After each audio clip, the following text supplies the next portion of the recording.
Lisaks soovin pöörata kõikide Sillamäe MTÜ-de tähelepanu, et praegu on avatud kohaliku omaalgatuse programmi taotlusvoor. Taotlusvoor lõpeb 2. aprillil.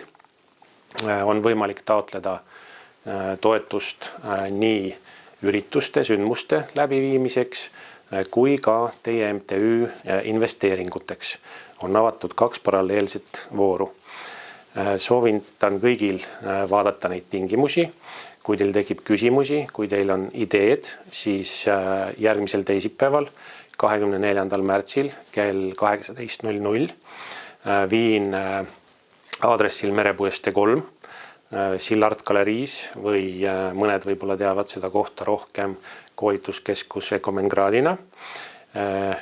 Viin seal läbi väikese infotunni, seminari, kuhu te võite tulla, räägime teie ideest, arutame, vaatame, mis kulusid te soovite teha, mida te soovite soetada, mõtleme asjad koos läbi, et me saaksime võimalikult palju Sillamäelt taotlusi esitada.